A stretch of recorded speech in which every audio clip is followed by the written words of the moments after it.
here on Sicily, history is on every corner of the island. Greek history, Roman history, and also ancient geological history, because a part of Sicily is actually a little part of Africa, Brian, that kind of collided hundreds of millions ago when the continents were formed, and just a small part of Africa was left behind here on Sicily. I'll tell you something more about that tomorrow. We go into the final, just 21 seconds for our free leaders. 47 average. That means that we have a finish before 3 o'clock, while the finish was actually expected the fastest time, 3:15. Place your bets, Brian. Who do you think has the biggest shot today? Oh, good question. I think we've mentioned a couple of riders, Lusenko, Ulisse, and there's another few riders. Albanese has to be in the mix as well, but I think everybody's tipping Ulisse. I think I'll go Lusenko. That was mine as well. You can go for the same one. It doesn't matter.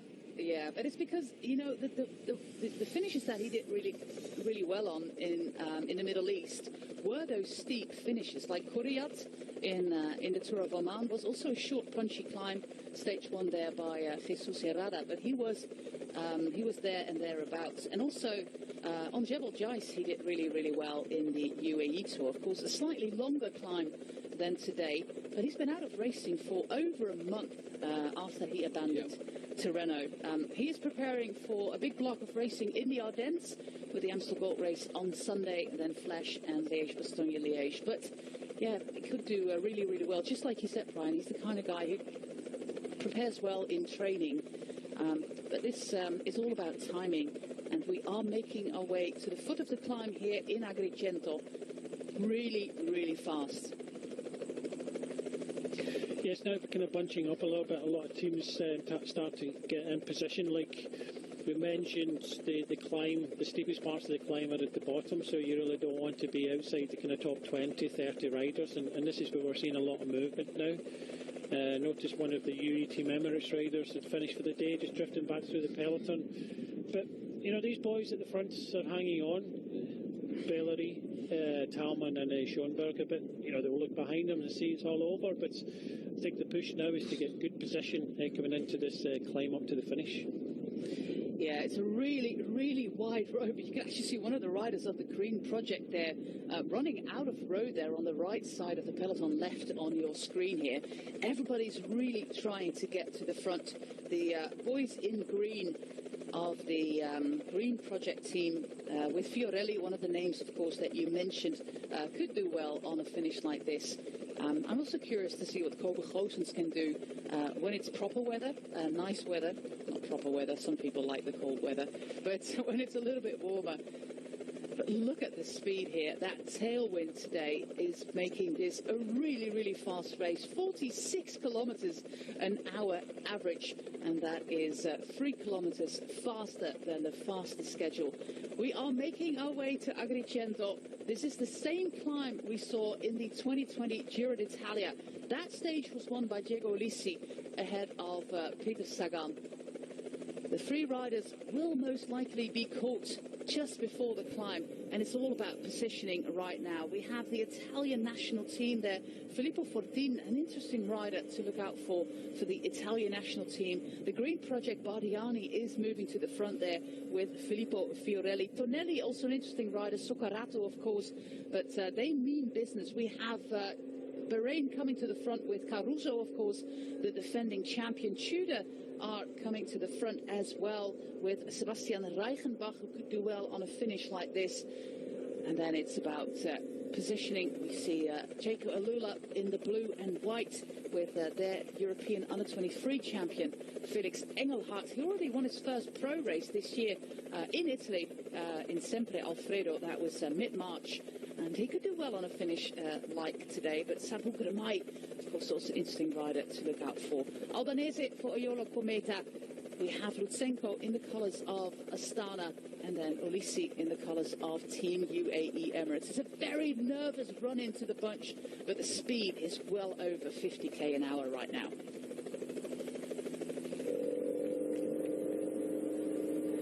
Belleri, he he took out his earpiece. He doesn't want to hear from his team director anymore. He's just trying against all odds to stay clear. But yeah, this guy left a good impression today, Brian.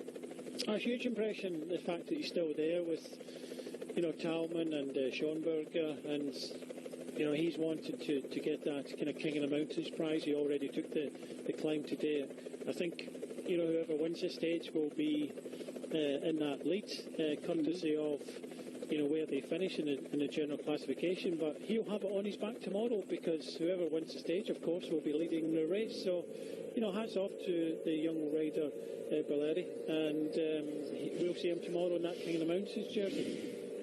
We see Human Powered Health getting to the front there with Pierre-André Côté, the Canadian champion, in second position. They're also racing here with Paul Double, Chet Haga, Bart Lemon, Svestat, Bart Singh, and of course Paul Double, the British rider.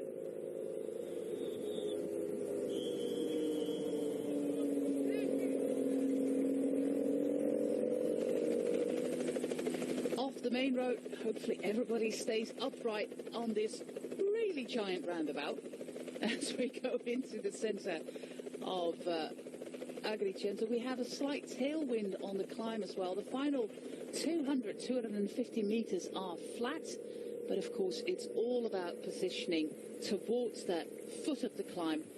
It's not as wide a road as we have right now, with Paul Double there in the colours of Human Powered Health. I think we have Louis Meintjes coming to the front as well. There is Sabu Grimay with two of his teammates. For Jaco Alula, we have Olisi there in the colours of UAE, and then the riders at the back with Schoenberger there, the man from the breakaway. Late attack there by one of the riders of Eolo Cometa, a team that we of course know from the Giro d'Italia, and in the colours of Italy, it's the Salve team. But for this moment, as we have started our climb, Brian, it's Jaco Alula taking charge. Yeah, they are. Still very early, 3.4 kilometres, but they have Gourmet in second place there, in good position. I noted that, the team of UAE, Team Emirates have got Ulisi there. That's Mikko Maestri for Eola Cometa, just on the left-hand side in the light blue. Another rider from Jaco Alula coming up there. Caruso's up there in the red for Bahrain Victoria. So a lot of riders from the Green Project there. I really do think that Fiorelli has got a good chance in this final, but Louis Meintjes on the right hand side moving up a little bit, but nobody really kind of pushing for the moment. Might not be explosive enough on a finale like this, Louis Meintjes, but of course he wants to get off to a good start to go for that general classification. There's one of the temples on the Valley of Temples. 12 temples, 12 gods. But let's look at the racing right now, because it is really heating up. We'll probably get more temple shots after the finale, Brian, to enjoy. Yeah, definitely, but that's where we're going. Noticed that Intermarché Bonifacio up there behind the Jaco Alula riders, so he's another rider that doesn't mind this. It really depends on how fast they go up here. So just in the white with the fluorescent yellow, Bonifacio's there. So nobody really kind of trying to, I think the tempo is high enough to thwart some attacks, so nobody really kind of attacking this yet. Well, there we have an attack on the right side of the road. This is I think this is the Colombian team of Shimano Sidermec, but yeah, you must excuse us. These are unknown teams for us on day one. But this is quite a powerful attack here, as Cavendish is waiting for tomorrow, where he finds a finale that, really suits his strength. And after that third place in Scheldeprijs, I think he should be confident to play a role tomorrow, if everything stays together, of course, for a bunch sprint. Definitely, I've noticed pretty much all day he's been looking after Lysenko. They were riding up there towards the front, and he's been passing on his experience. So yeah, just bailing out nice and early. He'll ride up this final climb, and he'll be on tune tomorrow.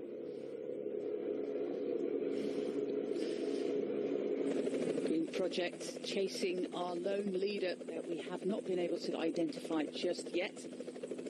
We have three riders there of the Green Project, two of Jaco Alula there with Felix Engelhardt.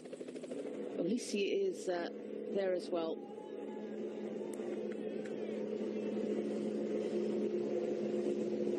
But the Bianchi team at the front right now. He will be overtaken. He will be caught as we go to the Piazza Vittorio Emanuele. Number 202 is the team from Emilia e Romagna in the north of Italy, where we had the World Championships, of course, 3 years ago. Very valiant effort there by Emanuele Anzaloni, but the Green Project, they have everything under control. Still a lot of riders in contention with 2 kilometres to go. We have done the steepest bit, just like you said, a kilometre into the climb, but still at this point we are at 6.3% average climbing as Kobe Goossens moves to the front as well, together there with Louis Meintjes. Louis doing a good job here. He's kind of moved up, and he maybe doesn't have the kind of big punch that needed in this sort of finish. Prefers the kind of longer climbs, but yeah, a bit of action now from UAE Team Emirates. They have got George Bennett just in front of George Bennett. They've also got Ulisi, the big favourite for the day. Caruso still up there for Bahrain victorious. So, you know, a lot of action now, but it's a case of sitting and waiting for the moment. But UAE Team Emirates in prime place and trying to help Ulisi here in second place.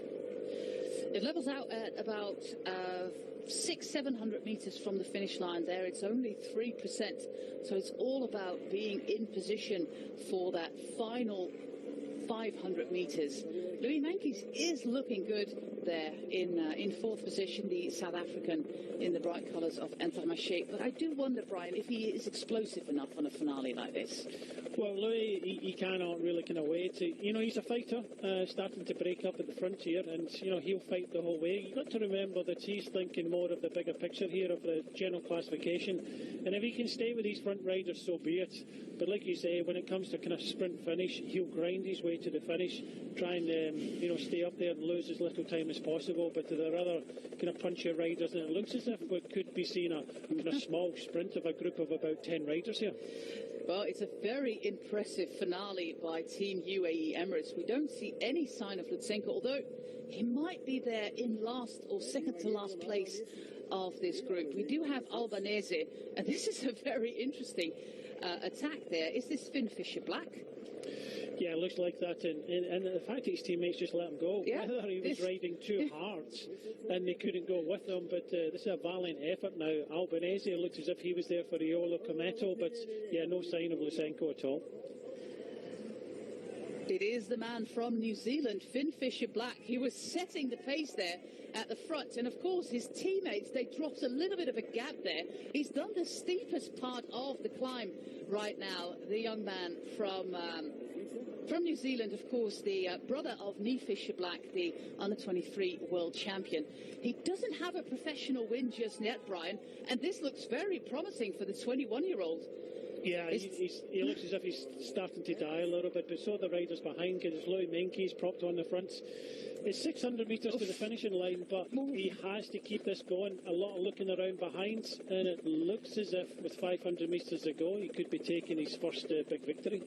Yeah, it's levelling out here. It's about 3%, and the finale is flat. And he's giving everything that he has in the legs. It's 400 metres left for Finn Fisher Black, the 21-year-old from New Zealand. He was pacing his team. He was doing the work for Diego Ulisi, but he was mightily strong. His teammates left the gap. He's glancing over his shoulder.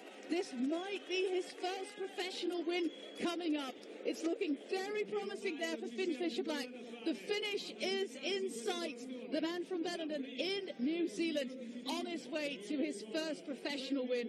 And what a fantastic way to do it. He is completely dead on the finish line. There's lactic acid coming from every orifice there, and he can't believe it.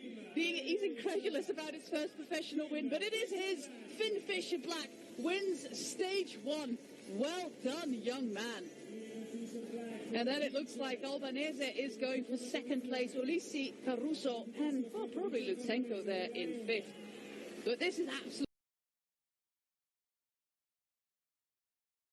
My main dream are the 3 Grand Tours, but I know that's a hard way and a long way. But yeah, I'm still young and I have a long way to go, so we're going to work hard, and then hopefully I can win one of the 3 Grand Tours. Hi there, my dear cycling fans. Let's get started on our long journey at the very heart of cycling. This exciting world will definitely win the hearts of both true fans and the newbies. Subscribe to our channel, like and turn on the notification bell not to miss anything. In January 1990, Peter Sagan was born, the most popular racer of the last decade. Exactly 10 years later, in January 2000, another racer who could take the place of Sagan was born. Remco Evenepoel is not just one more talented junior, but the one who can become the main cycling star for many years to come. Money. What does any sport need? Money. What does it take to attract sponsors with money? Fans' attention. You must admit that few people would like to invest in a sport that is not popular with the public. In the US, cycling is obviously not ahead of the curves. It is not just inferior to the most hyped disciplines as football, MMA, basketball, and baseball, but also loses to many other sports. In some countries, the situation is a bit different. Belgium, France, Italy, Great Britain, and the Netherlands adore cycling. Very often, it hits the headlines of papers and sports, internet portals there. In a global sense, cycling is somewhere in the middle, lagging behind the leaders, but rather confidently surpassing the outsiders. Nevertheless, there are more than enough sponsors for 19 teams of the World Tour with budgets of 10 million euros. And there are also quite a lot of racers with a salary of more than 1 million euros. What else could attract additional attention to cycling? Vivid racers who show their worth not only at a distance, but beyond it as well. What cycling stars look like. Primož Roglič, Chris Froome, Wout van Aert, Alejandro Valverde, and many others are the stars of the peloton. Their racing characteristics differ, but they behave almost in the same way both at the distance and after the finish, when they undertake interviews. They are all calm guys who praise their teammates and speak respectfully about their opponents. Yes, that is proper, but very boring. One could get the feeling that the racers, like programmed robots, say and do the same things. It is hard to blame them for this. The point is that many of them cannot express their thoughts more openly due to the fact that the teams have sponsors who do not need negative press because of their freaks. Exactly for this reason, we get cookie-cutter interviews, cautious statements, and boredom. Public always wants to get something hot, to discuss a scandal or sensation. This is part of being human. The public affairs offices of the teams and the racers themselves are trying not to stand out. As a result, in recent years, cycling has lacked bright characters. Why Remco is more interesting than others. Yeah, it was my main goal this week, and I got the 2 races I wanted to win, so what a season. At the turn of the century, Lance Armstrong was very popular. He was the perfect star for cycling, an American with a beautiful life story, who wins a lot and always has a ready tongue, tough and straightforward. After a while, Peter Sagan took the place of Armstrong. He did not reach the level of popularity and stardom of a famous American because of 2 reasons. First, he did not win the overall classification of the Tour de France. And second, he represented a small country with a small population that was not really into cycling. Now the place of the most popular and attractive racer for sponsors is vacant. Sagan is still performing, but it looks like his crowning glory has already passed. Some young talents can take Peter's place. The main candidates are Mathieu van der Poel, Wout van Aert, Egan Bernal, Tadej Pogačar, Mark Hirschi, and Remco Evenepoel. Almost all of them race in a bright and aggressive manner. They often win, but only Evenepoel has everything to become the main cycling star. The young Belgian evokes different emotions. Some love him, and some can't even stand him. The ambiguous attitude is caused by his behavior and comments on press. He makes loud statements and has an explosive character that strikingly differs from Pogačar, Bernal, and others. Of course, Evenepoel is still far from Armstrong, both in charisma and in titles, if not taking into account his disqualification. Note, the Belgian has great potential in this regard, and Belgium itself is of course not the United States, but a much more attractive country for cycling than Sagan's Slovakia. Do you know what Remco did when he became more or less popular in his 19? Immediately, he started an online store with his own clothing brand. This also characterizes him as a future star. Plus, the sales profit goes for charity needs. The media has been paying closer attention to him. His personal life is being widely discussed, and scandals are inflating around him almost out of the blue. For example, in August and September on the internet, they were vigorously discussing what was the thing the sports director David Bramati quickly pulled out of his pocket after the fall on Il Lombardia. The UCI even intervened in the case and carried out an investigation on hot scents. All in all, the suspicions were not verified, but Evenepoel has endured a great deal on social media. Comparisons with Sagan. The current Remco resembles the young Sagan from 2011 to 2013. At the time, Peter appeared in public in t-shirts with ambiguous inscriptions, got into a scandal because of his inappropriate behavior on the podium Tour de Flandres, and infuriated many honored racers. In 2012, Sagan first came to the Tour de France in the end. In the end, he won 3 stages in a green jersey. He made whoopee while celebrating his victory at the finish line, and that greatly annoyed Fabian Cancellara. A similar episode has already occurred in the career of the 20-year-old Belgian. At the end of July 2020, he won the mountain stage of the Volta a Burgos and seemed to shake something off his shoulders at the finish line. In a cycling world where everyone seems to be so right, this gesture has received confused reactions. This can even be interpreted as disrespect for the rivals. By the way, Evenepoel has already found himself in a delicate situation, a bit similar to the racer Bora Hansgrohe on the 2013 Tour de Flandres. It was in Argentina at the Volta a San Juan.